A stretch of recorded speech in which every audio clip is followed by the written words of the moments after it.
Spreaker.com and up to get the emails when the show goes live. We're having technical difficulties, folks. I apologize. Hopefully, we'll get those sorted out very quickly. Not sure what's going on there, Producer Craig. If you're a little bit of it, got like this crazy echo in my head.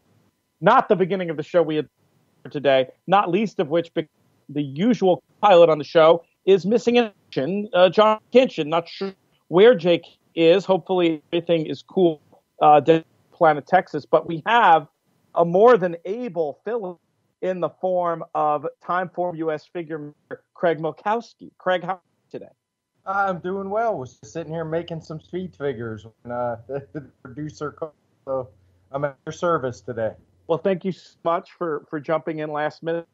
While I have you at my disposal, go back and recap a little bit some of the action we saw over a Breeders' Cup weekend out at Del Mar. First of all, I know you out there. What were your general impressions on Del Mar did with this? A lot of people were skeptical going in and seemed less coming out. I thought it was great. Personally, I crowded, didn't have any problem getting nets in. I used the wireless time. I don't think I ever went to the. I'm getting food, a little bit of lunch. Had a nice seat in the box from a friend of mine. Stayed right nearby. Didn't have to deal with traffic, and it was great. I'd definitely go back again. Were you smart enough to stay in one of the hotels where you could walk? Yes, yeah. Although my wife wasn't all that happy with that due to the shoes she was wearing.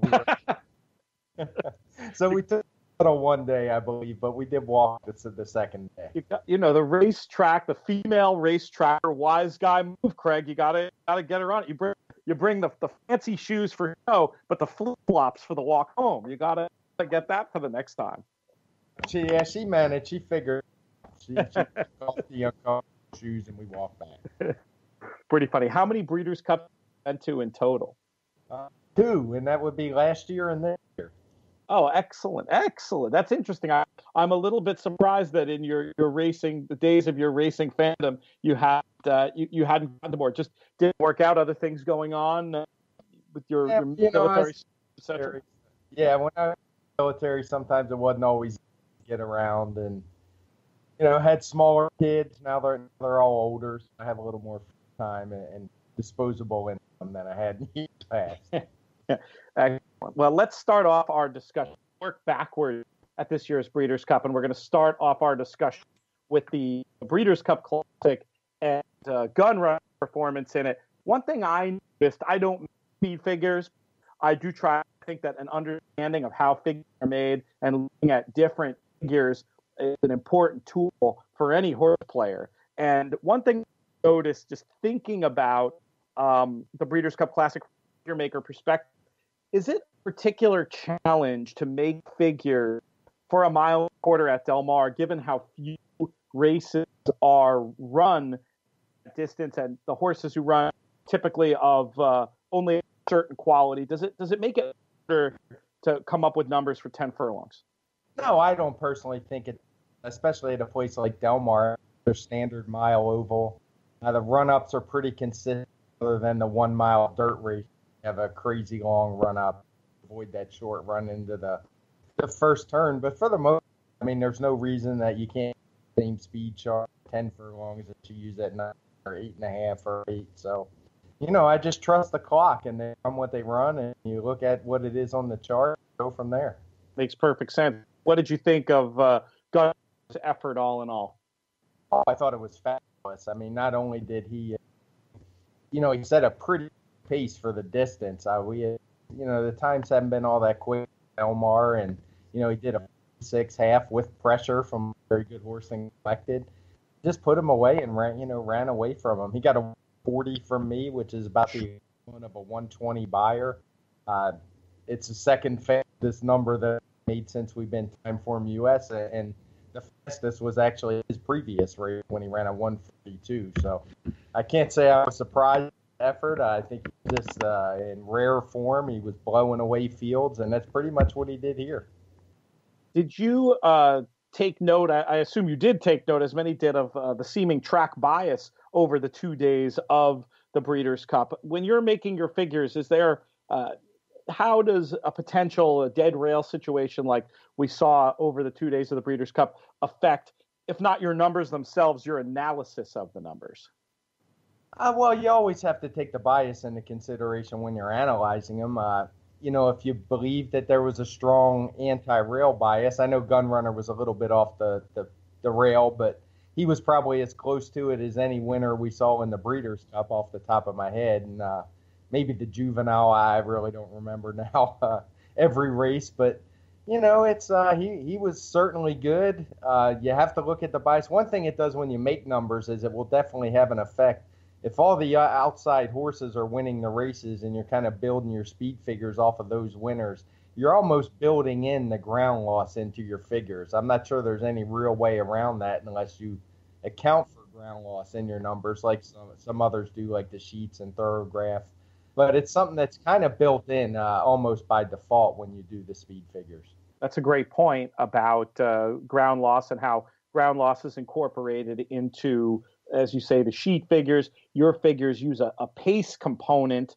How, looking at the pace of the race and Gunrunner's final time, looks like you gave him a small upgrade for being close to what was an above average pace, at least to the mile. I'm just curious to get your perspective. I've been doing this for a long time now on why you believe that race in, race out, that pace adjustment is more important enough to incorporate into your final figure than the ground loss figure that some use.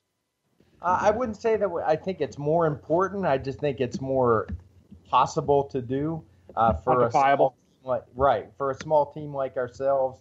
Until they start putting reliable ground loss into the data fields that we get every day, there's just no way for us to go watch every single replay from every track and build that into our figures. Hopefully someday we have that. I'd love to do it, but as far as pace works, that's all easy. It's able to be calculated. I can write programs to figure out how fast they were going at different tracks and different distances. Since it's easy to, I won't say easy to do, but, over the years, come up with some good ways and we test it and what works best as far as adding it in. And, it's just easily testable. I guess that's the best answer I can give you. It seemed like there was a subtle dig at our friends at Trackus in there, Craig, which is purporting to measure the ground loss around the turns. Have you played around with the idea of making figures based on Trackus data, or are you finding the source data not at a level of consistency where you feel comfortable even playing around with that idea? I wouldn't be all that confident, to be honest. I think the ground loss is mostly pretty good. You can even say the same about times. Most of the time it's pretty good. But, the problem when you're doing figures is that one time it's not. If you base the figures on bad data, it's just going to keep carrying over and over, showing up again and again. And, those mistakes can be pretty big.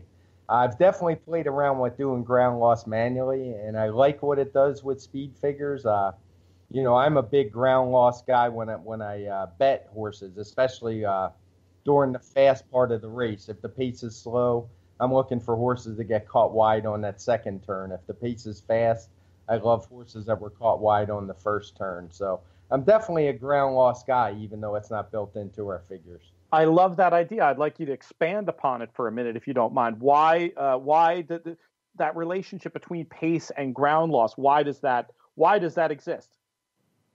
I just, I did a lot of running in my earlier days. I don't do it so much anymore because I'm kind of beat up. But, I like to use the analogy, if me and a guy of equal ability go out to your local high school track and we decide we're going to race a quarter mile, one time around the track, and I start in the outside lane and he starts in the inside lane, if we look at each other and we go, we're kind of old, we don't want to run this far, and we decide we're just going to walk half of it, I can keep up on that outside turn around that first turn pretty easily. I'll expend a little bit more effort, but is it really going to matter? Probably not. But then on that second turn, when we kind of give each other the eye and start running, trying to show who's best, if I got to stay on the outside, I've got no chance. Because, when the real running's done, I'm covering a lot more ground. Whereas that first turn, it really doesn't matter.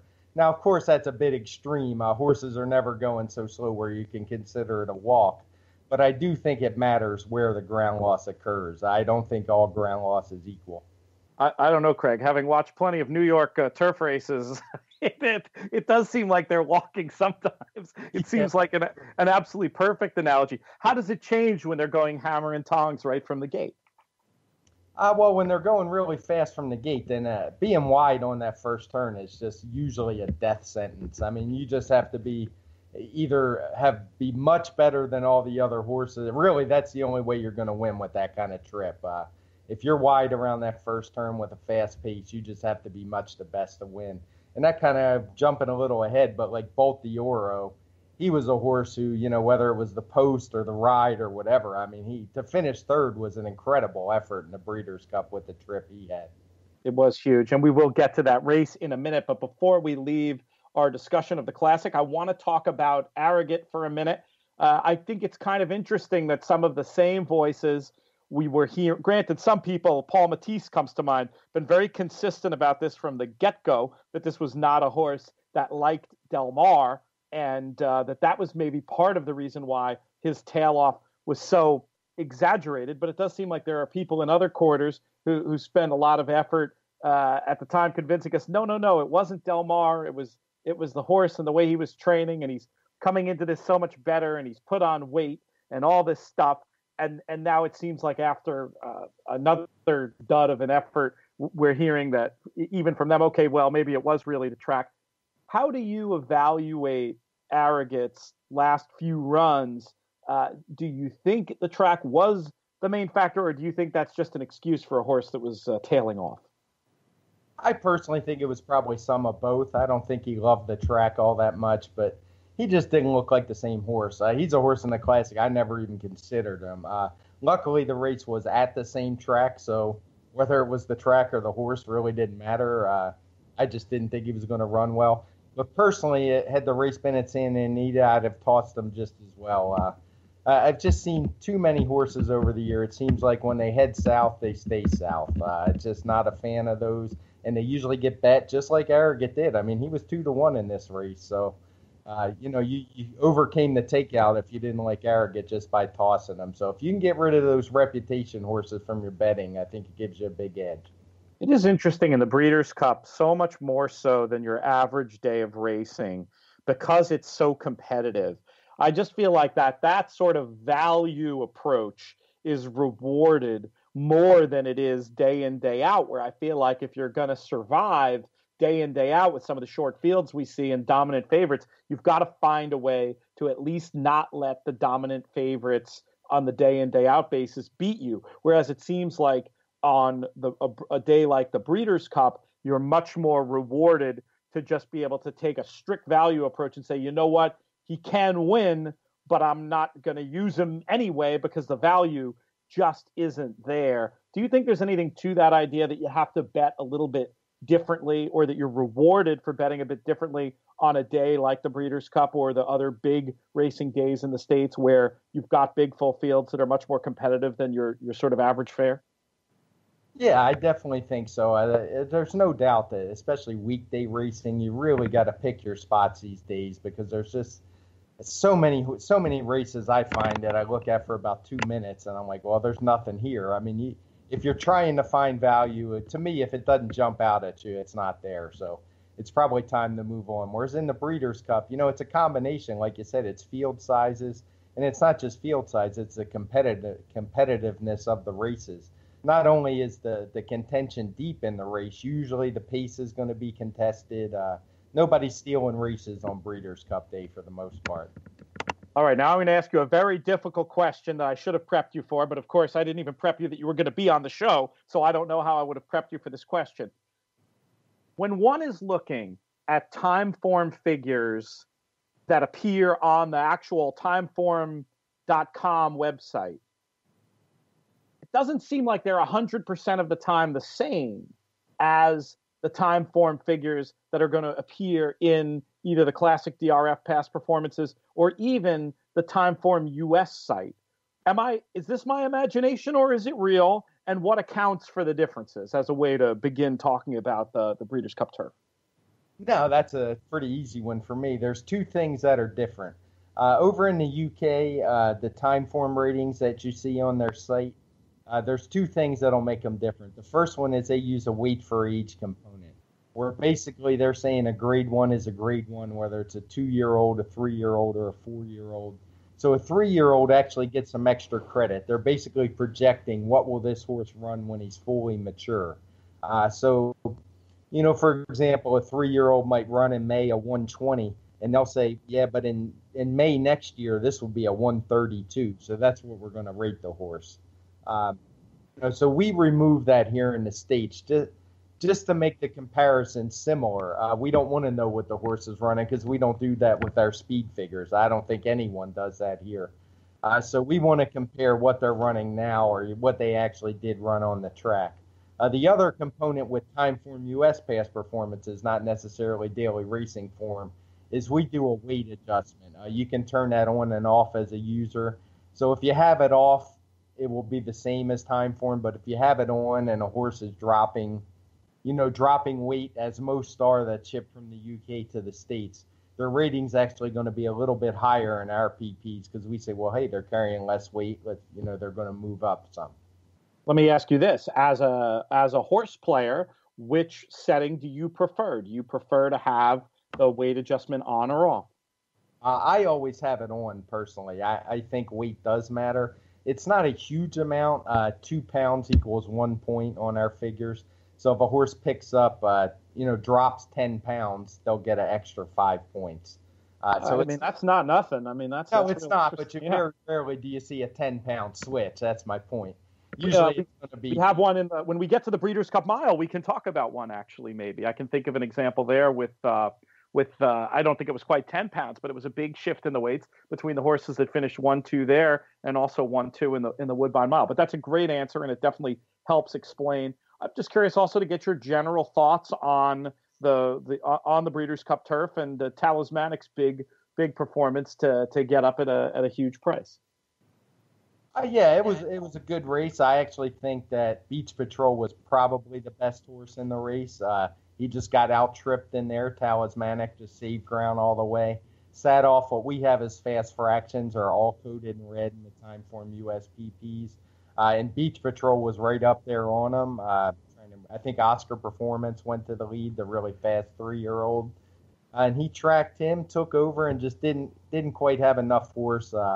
I doubt many experienced racegoers will watch that race and think Talismanic was the best horse, in my opinion. But, the best horse doesn't always win. He got the best ride. He saved all the ground and just got up to beat him late.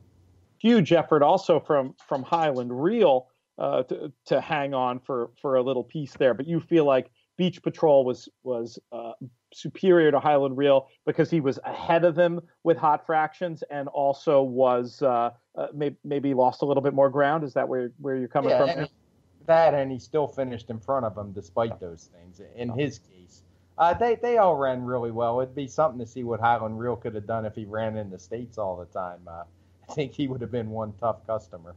Oh, absolutely. I don't know if he's done or if they're thinking about Asia for him, where he'd get his conditions as well, firm ground and left-handed. Be interesting to see what happens there. Let's go back and talk about the Breeders' Cup Juvenile, which we started to talk about before in terms of Bolt Doro's performance. Am I correct in saying that you don't feel like too much bloom has been taken off the rose of Bolt Doro, despite disappointing at short odds?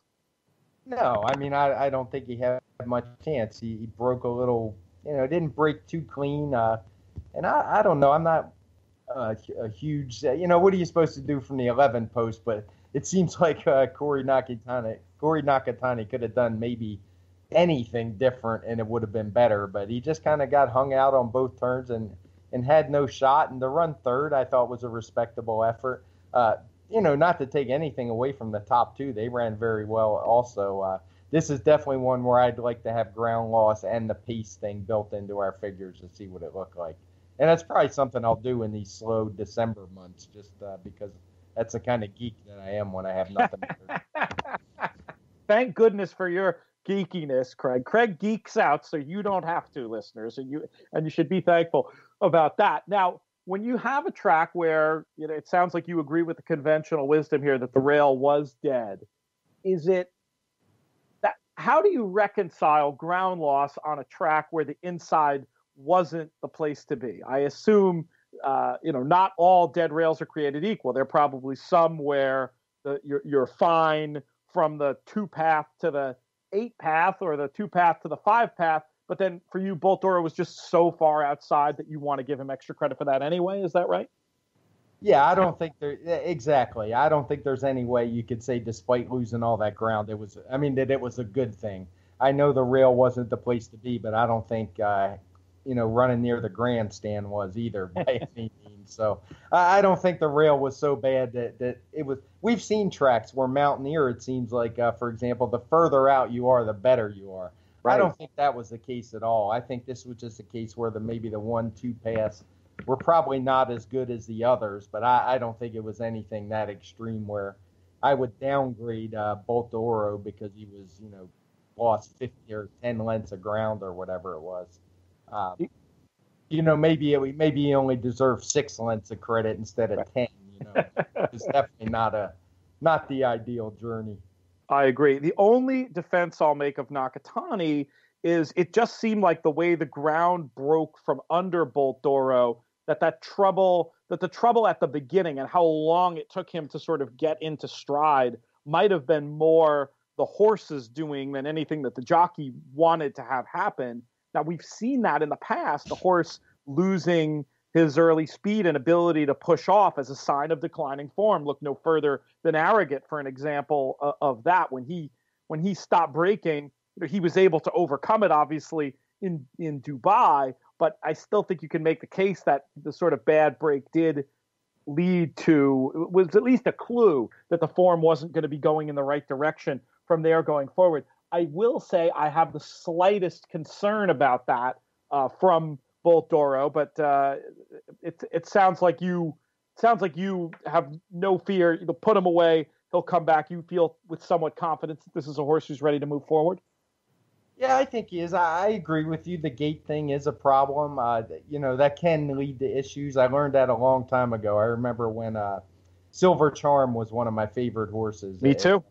Got into the game, and I remember when he lost his early speed. It was, it just seemed it was almost sad to a point because he still kept trying. He was running. I even think he won a race or two, but he was never quite himself after that. But you kind of learn as you go along on this game, and he was a horse I learned from. Once horses start having problems at the gate or more lose their early speed, it's definitely a sign you want to watch out for. I'm not sure I want to go that far with a 2-year-old. But that said, we all know when he comes back at Santa Anita, he's going to be 1-5. So is there really any value in that? There's probably more value in your side of things if you think it's a problem. I'm looking ahead now to prices for the Kentucky Derby next year. Kind of interesting. Good Magic is available at some books over in the UK at 12-1 right now. Bolt Doro available at 14-1. I feel like if those prices were at a casino in Las Vegas, to be honest, I feel like they'd get gobbled up there. They sound okay to me. What's your read on those? Would if we play a game on the show sometimes, Craig, buy, sell, hold? Where do you stand vis-a-vis buy, sell, hold with Good Magic at 12 and Bolt Doro at 14? Well, in full disclosure, the next Kentucky Derby futures bet I make will be the first Kentucky Derby futures bet I make. So hold? I mean, just getting them to the gate, it seems like you should get your money back. It's so tough. But if those were the two options and you made me take one, I'd take Bolt Doro at the higher odds because I think he's probably a little better horse. Just having run that for you, 125 figure, 2 races back. Where did you stand on that whole issue with the Bolt Doro figure 2 back? And famously, Andy Byers talked about how he, and I think the decision looks okay based on the results in this race, but he depressed the figure to make it sort of fall, the whole race fall in line. What did you do when faced with that same question? And what's your general attitude about altering figures from what would make sense if you just applied the variant for the rest of the day? I use the same variant for the rest of the day, and for one, they're 2-year-olds, so they're by far the most unreliable projections. These horses, 3-year-olds, you can say the same, but 2-year-olds are even worse. They were 2-year-olds going long for the first time. So I have no faith in any projections I got from the 6 furlong, 7 furlong races they had been running in. I looked at it as we had, I think there were 3 other races around 2 turns, all for older established stakes horses. So in that case, I trusted the clock. I did go back and time that race from video just to be sure that, nothing went wrong there, because we've seen with Trackus, sometimes things do go wrong. But the time was fine, so I went with the clock. And, you can say Bolt d'Oro didn't run well, didn't run back to his number, but Salamini did. So, where do you go from there? Yeah, you could argue it either way. 125 is what I'm getting at. I have no reason to think to go back and change that one.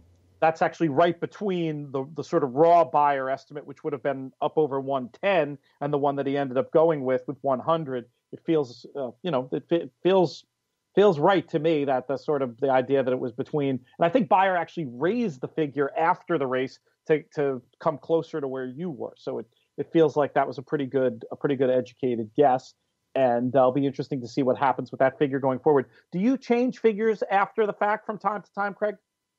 I do, but it's really rare.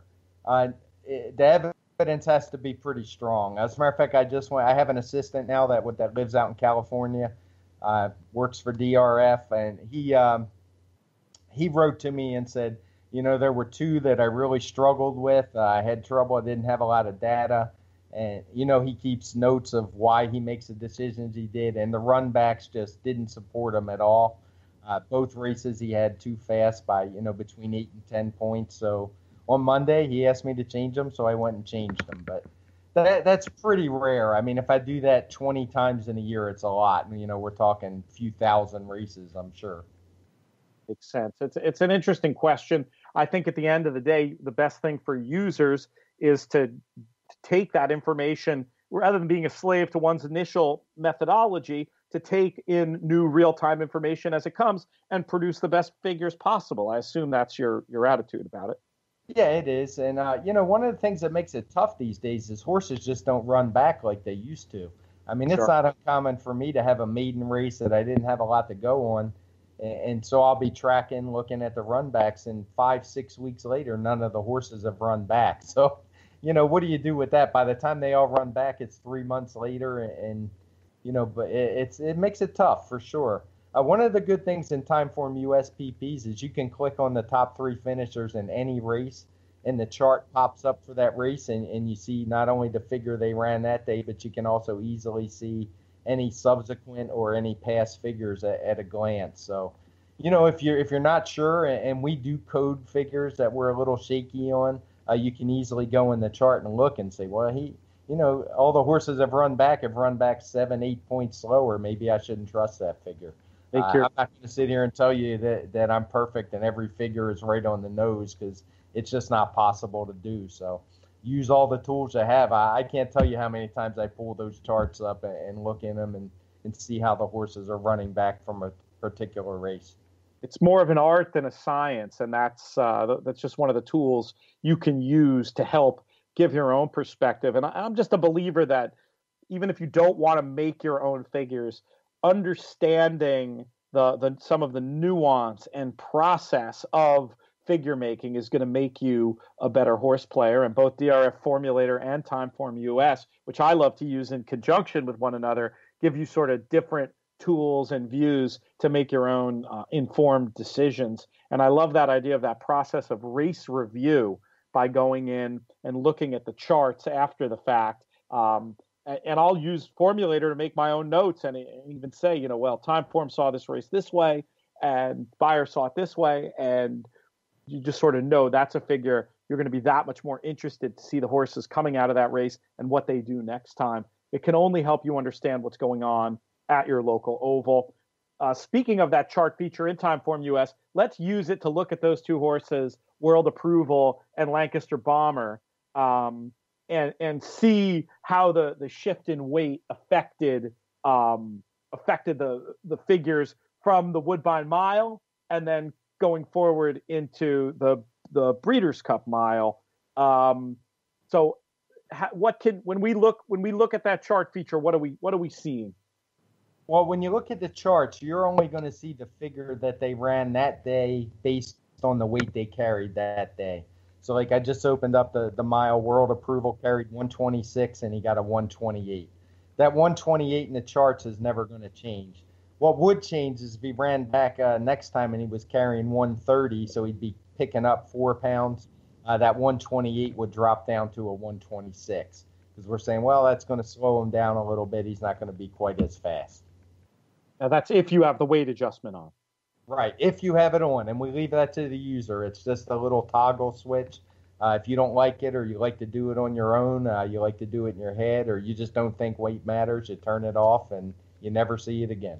So looking back to the Woodbine Mile, that day Lancaster Bomber, I think, was getting 11 pounds from World Approval, if memory serves. He was only getting 3 pounds on the day of the Breeders' Cup Mile. Does that account for the fact that day World Approval 127, Lancaster Bomber 123, but they were really that's including the weight adjustment? No, in the charts it's not. Okay. When they showed up in the PPs for the mile, they were probably I'm trying to say, so you're saying they were closer, so the gap was probably a little bit bigger, even though it didn't play out that way on the track. If Lancaster Bomber was picking up weight, his figure would have actually showed up lower in the PPs. Yeah, that was a case for me where even though the weight swing was going against Lancaster Bomber, he still looked like the more appealing option just because you had horses that were close to each other coming out of Lancaster Bomber had a very tough trip in the Woodbine race. World Approval had a beautiful trip, and you're getting 5-2 on World Approval versus 13-1 on Lancaster Bomber.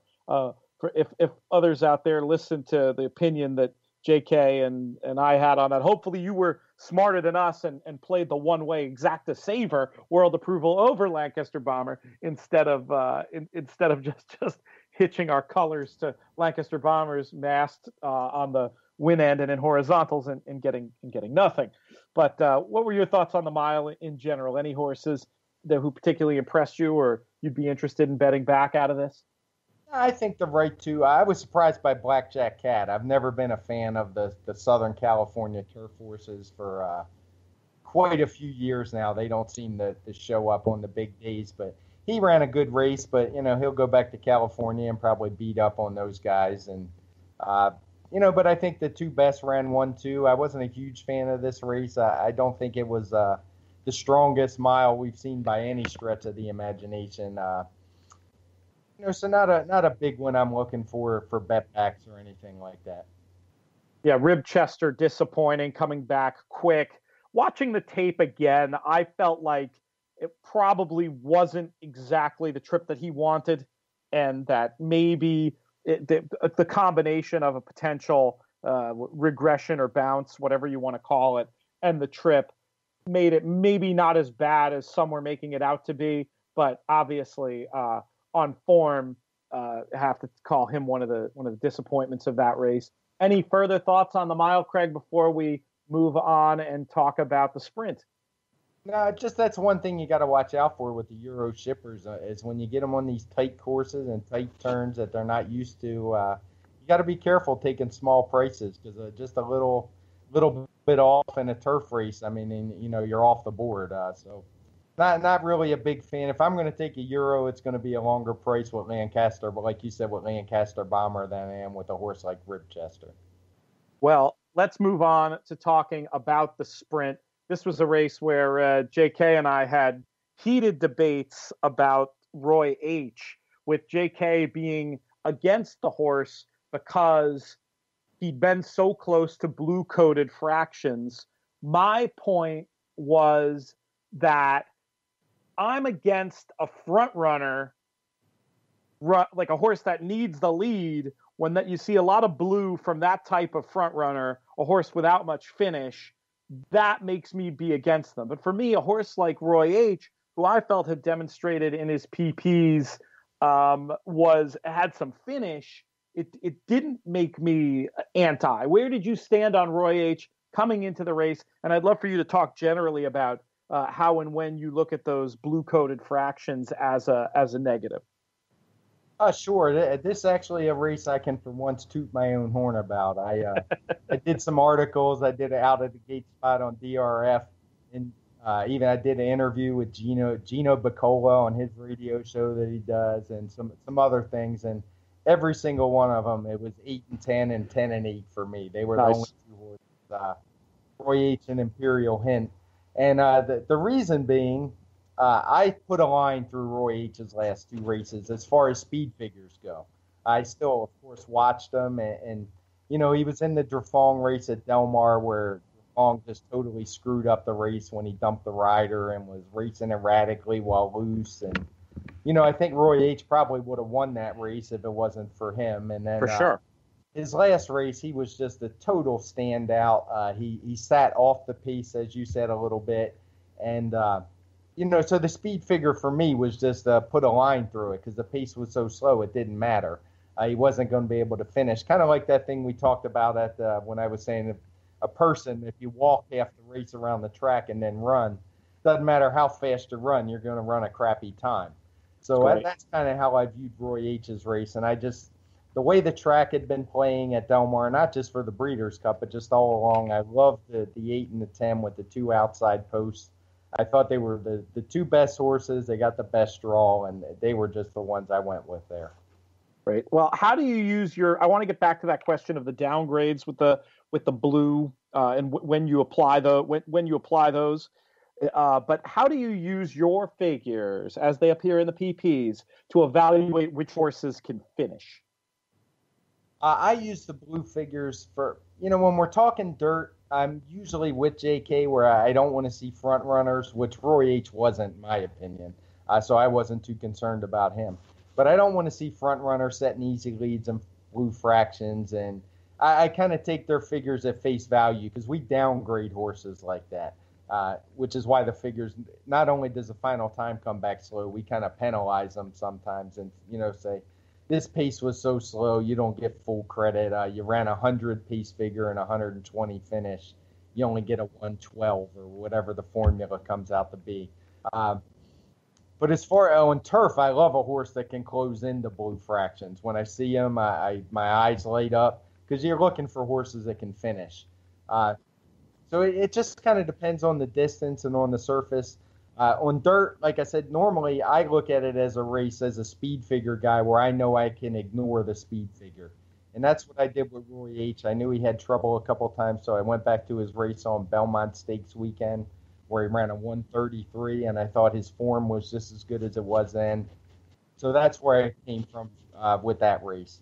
Imperial Hint was just fast all along. Didn't matter whether the pace was slow, fast. He ran up near the front. So I liked him a lot. Now, oddly enough, the race actually, the pace was pretty slow for a Breeders' Cup sprint. You usually don't expect that for, based on the track speed that day. We even had the half mile in blue saying the pace was slow. But, I wouldn't want to bet against these horses coming out of it. Normally, what I would want to bet against is speed horses who were on blue fractions and spit the bid anyway, which I guess you could say Tackaful did, but with the bad rail, handicapping's never easy. If it was that cut and dry, we'd all be rich, I guess. But with Tackaful, he set a moderate pace on the rail, but at the same time, he was probably on a dead rail. So you got to analyze everything. Yeah, there's a lot of different factors to take into it. I know one of the reasons why I was skeptical about Drefong, even before we knew about the rail, was that the way that his race was coded from Saratoga. It just seemed like that was relatively a much easier situation that he was going to face here. Did you have him as a downgrade for that reason or for another reason? Well, there's a couple of things I didn't like. One, I just didn't like his, it was only his 3rd race, and one of them he didn't really race. But the one the Saratoga race, even though the pace wasn't slow, I don't think we had that one coded blue. But I remember the race going in. I remember I picked them on out of the gate, which was no great shakes. I think it was even money that day. But if you remember, there was absolutely no speed whatsoever in that race. Maybe that's what it was. Yeah, that's in that race. There was no speed on paper. I remember our pace projector had Stall Walk and Dude picked to be second early, which, if you're familiar Jeez. with Stall Walk and Dude, says it all. And not only did it have it picked to have him second early, he was second early. So, that told you right there. There was no speed in that race. So, it's not always about the fractions. It's about how you get challenged, whether you got to battle for the lead. So even though he set fast fractions, he was clear the whole way around. He ran a pretty fast race, but I just didn't think that had him prepped. And then when he drew, I think he was two horse. Yeah. Inside. I just figured he was going to get a lot more pressure than he's been used to. I certainly didn't think he was going to be clear on the lead. I'm not sure what happened to him that he wound up 8th. I haven't went back and watched, so it might all be moot once we see that. He maybe didn't break well. I'm not sure. I haven't done the work on him yet, but I just thought he was going to get thrown to the wolves. It was a much tougher sprint this year than last year. I thought last year was one of the weaker ones we've seen, and I don't like inside speed that's going to take a lot of pressure in sprint races. Maybe if it wasn't coded, which I'm sure you're right over me about what the coding was for the last day, maybe it was just looking at how slow those pace figures were compared to what we expected a lot of horses to run here. I want to ask you, a while ago, we talked about this idea of you perhaps having an individual late pace figure for each running line. Is that something that you're considering adding to the PP still? And what's your thought on the utility of a specific late pace figure in general? Oh, I think it's a good idea, and it's definitely something we want to add in. We're actually going through the process of adding a lot of upgrades since we've been acquired by DRF, and subsequently DRF was purchased. There's a lot of things in the work behind the scenes, and all it is a matter of we have a button just like Formulator does, where if you look at the fractions, you can do cumulative or incremental. Whereas, incremental will show you fractions were 22, 23, 24, as opposed to 22, 45, 110. Well, we plan on doing the same thing with the figures. So obviously you'll see the last fraction in incremental would be the last fraction for that race. That's definitely something I think is of use. We do have an overall late pace rating, which actually did really well for me in the Breeders' Cup, with probably something to do with the track. Also with the contested races. But, I always think the more information you have, the better. And sometimes a cumulative rating where we look at the last 5 races for the early speed and the late pace ratings, they don't always tell the whole story. Sometimes like a horse like, I'm drawing a blank now, but from the dirt mile, the horse who had gotten really good adding blinkers, Accelerator maybe. Yeah, the horse that ran the horse that ran at Del Mar the previous day. Right. He's a horse where if, technically that early speed rating probably wasn't great because he'd only had blinkers for his last 2 races, and he had really shown, an improvement. And sometimes horses just get good, I think the more information you have, the better. So we definitely want to add that because, you can see, hey, this horse suddenly he's been running 80 last fractions 3 times in a row, and last time he jumped up to 100. That might be showing you he's in better form than he has been. So I'm all for it, and it's definitely something I'm pushing for, and I think you'll see it fairly soon. Very cool, especially turf and synth, where turf and synth at days it can be dirt too, especially on days where you have negative inside situation, a bunch of honest paces, but the ability to see the finish. I mean, you can kind of get it when you just see in your line figures when the later numbers are higher, you can get the idea that a horse has finished. But to have that quantified individually, I think it'd be a helpful and cool thing. So, Craig, we've got less than 15 minutes left. We're kind of doing this all seat of our pants today because of the last minute nature of your coming on the show after Jonathan Kinchin's MIA appearance. But why don't we spend that time talking about races at the Breeders' Cup that you feel like talking about, either things that you observed, either stories you have to tell, win, lose, or draw, or just things you think might lead to an interesting discussion of the work you do at Timeform from any of the other of the 8 or so Breeders' Cup races we haven't talked about. Anywhere in particular you feel like diving in? Sure. I mean, I was particularly, I mean, since I basically created it, I didn't create the visuals, but I was really proud of the pace projector this weekend. I really came up with some nice plays. Caledonia Road was one I mentioned in a few different pieces I wrote up. I did one for DRF. I did one for the HANA, the Horse Players Association, where I just said it looked like that race had hot pace written all over it, the juvenile fillies. And it played out that way. We had it marked as being a fast pace. Caledonia Road was the best closer in the race on our numbers. And she got up to win at 17-1. A kind of a funny story. That was one where we were waiting on the shuttle on Saturday to get from the hotel because we skipped the early card. It's just such a long day, you know. And I was watching at home, and before we headed down to the shuttle, I told my wife, I said, I'm going to go ahead and bet Caledonia Road now. I'm not going to wait till we get over there. So sure enough, I did that. And we wound up not, but the shuttle line was backed up, so we just walked. And, you know, my poor wife was in her heels. And we just got there, and we had to make our way up to the box. And I think the race was about halfway over. So we're walking through people, and I'm yelling and screaming the whole time. That's great. So that was a nice one. I know it probably sounds silly, but I get as much as a thrill out of our product being right and pointing to nice price winners as I do betting them myself. And believe me, I don't bet them all because that actually leads to another one. I wrote an article, the same article where I picked out races I thought would be a hot piece, and the Filly and Mare Sprint was one of them. And at the bottom, you list who you think the best closers are. And the second one I had there was Bar of Gold, I believe is her name. Yep. The one that lit up the tote board, and I was too stupid to even have $2 on her after writing the article. But so hopefully someone who uses Timeform US was smarter than me and was able to throw her in. And I'll be the first to admit that would be a leap of faith there. You had to assume the pace was going to be really hot like we projected and that she was going to get the good trip.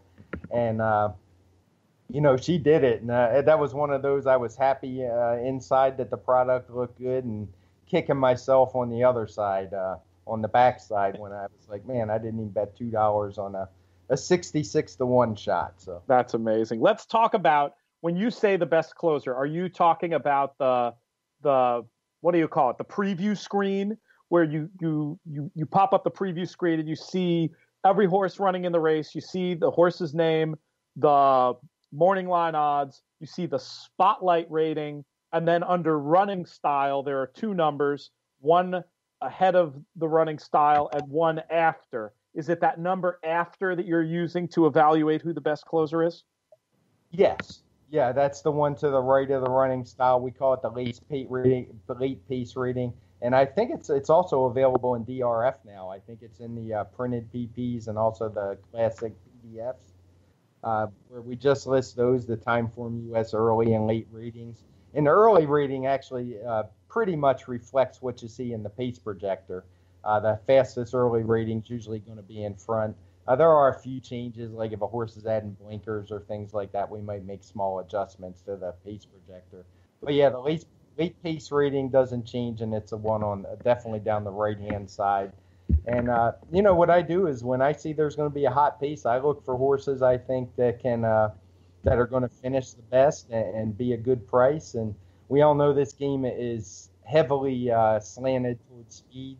So when you can bet those closers and you're getting a price, that's one of the few times in this game you get a good fair shake on the horse you want to bet. I feel like that's a tool that's of particular interest for contest players. I could see a world, you know, contest players, especially mythical money contests, you don't always have the ability to play the horse you want to play. So I've seen contest players have little notations on their PP where they'll maybe have, okay, here's who I think are the three best speeds. Here's who I think are the three best overall. Here's who I think are the three best closers. And then you're in a situation maybe late in a contest where you have to play a horse who's a certain price, and you might see, you know what, the second best closer in here is a cap horse. There's plenty of other speed in the race. It's the kind of thing that, in even just looking at a race in a couple of minutes with a tool like Timeform US, could produce a very big price. And I could also see that being something for multi-race players in a spread situation. my buddy Mike Maloney, author of the new book Betting with an Edge, that I had the pleasure of working on with him, says one of his operating principles in terms of bet construction is don't get beat in a spread race. Well, maybe if you identified that bar of gold race as a race where you weren't going to narrow, you were going to spread, and you see that one of the closers projects to be, was probably 30-1 on the morning line and twice that in life, maybe that's an opportunity where you as a horse player can say, hey, I'm going to throw this one in. Is that the type of wager construction you'll use sometimes, and a way that you'll use the Timeform US product to help you in your own wagers, even if it didn't work out with Bar of Gold? Yeah, definitely. If I wasn't playing pick threes and pick fours at the Breeders' Cup. I just have, I'm more of an individual race guy on these big days, because I think you can have a really good day just by hitting 1 or 2 or 3 races over the 2 days. And so that's how I attack those days. I'm not a guy looking to make $100,000 on those days, but on day-to-day play, absolutely. When I'm playing pick threes or pick fours, if you're not putting prices in those tickets, why play them, to be honest? I mean, nobody wants to hit a pick 3 for $30 or whatever it is.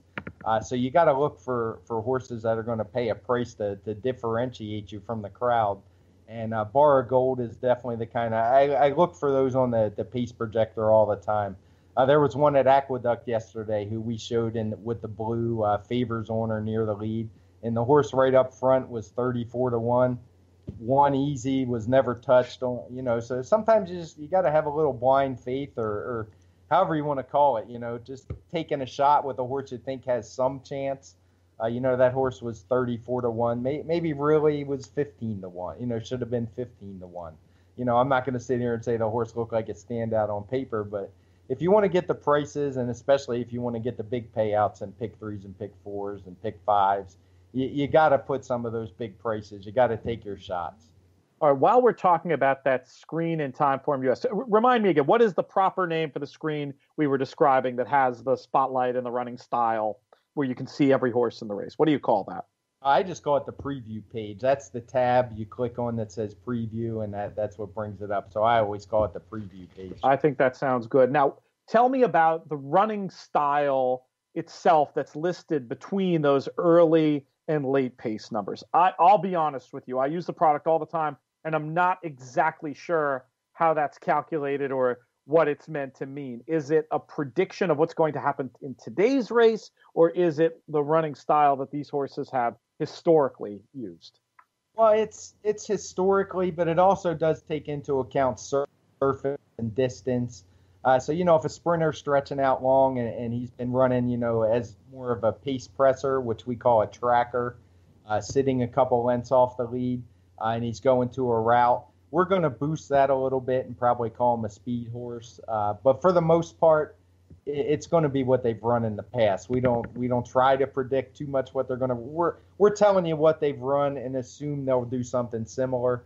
We all know that doesn't always work out, particularly if you follow NYRA turf racing, like you mentioned earlier. I secretly think sometimes the jockeys just sit up in the jockey room and plot against the pace projector. Because sometimes there's just no other explanation for what I see there. But for the most part, the running styles we have leader and speed, which are kind of the same, but leader is a horse who just always goes to the lead, pretty much no matter what. And if they don't get it, it's not because they didn't try. They went for the lead and quit. Speed horses are horses who are always either there or right there. And then we go, back through the pack, trackers, mid-pack. And then we have 2 back of the pack. We differentiate a little bit. We have closer and plotter. Plotters are horses that don't really make up ground until they hit the stretch. Closers are more horses that start making their move on the turn. Oh, it's an important and good distinction. I would assume that closers are going to win a higher percentage of the time than plotters. Is that fair to say? Is a plotter more a type that really needs to get a setup to have a chance? That kind of quarter mile run type horse. Yeah, you could probably count on one hand the number of plotters I'll bet in a year. Just when I do a lot of database studies and things, and the ROI on those horses is just horrendous. When they do win, they'll pay some boxcar prices, but for the most part, when I see plotter, I toss them. Very rarely do they make a dent in the race. Now I'm talking on the win end. They're great for superfectas. If you're looking for horses that might get up third and fourth in a hot pace race, I will definitely throw them in. But on the win end, I don't even give them a second look. Closers are a different story. What are the applications of some of that database work you do? That sounds really interesting. I use database I use it for two things. One, for betting. I look for things that work, different running styles, different speed figures, different pace projector scenarios. And then I use it to help me make better speed figures. I go back and assess what am I doing well, what am I not doing well. I might look and see, man, my down the hill speed figures that's saying they need to stink. What am I doing wrong? And I can go figure it out. Why am I not pointing to the horses that I've done that are winning? And I've done that over the years. Same thing like with synthetic tracks. That took quite a bit of time to get where I'm fairly comfortable. I still, to this day, much like turf, I don't think overall final time ratings are very predictive on synthetics. I think it's more about the finish most of the time. But we give you both. We give you the final time number, and you can also see early and late and all the figures in between. But yeah, that's the two things I use databases for. Betting is one of them, and the other is just with speed figure making.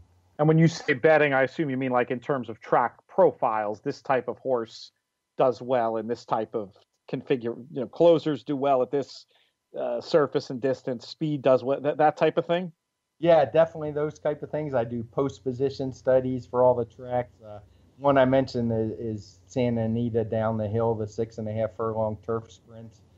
Very rarely will I ever bet an inside horse there because the post position stats are, and I'm not talking about, the one horse wins 18%.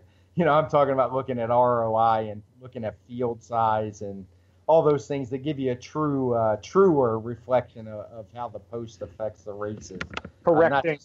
Correcting for the odds of the horse too, I would imagine, right? Right. Yes. Yeah. That's where look at the that's why I think I said ROI and definitely what do you call it? Impact value, things like that. That's wonderful.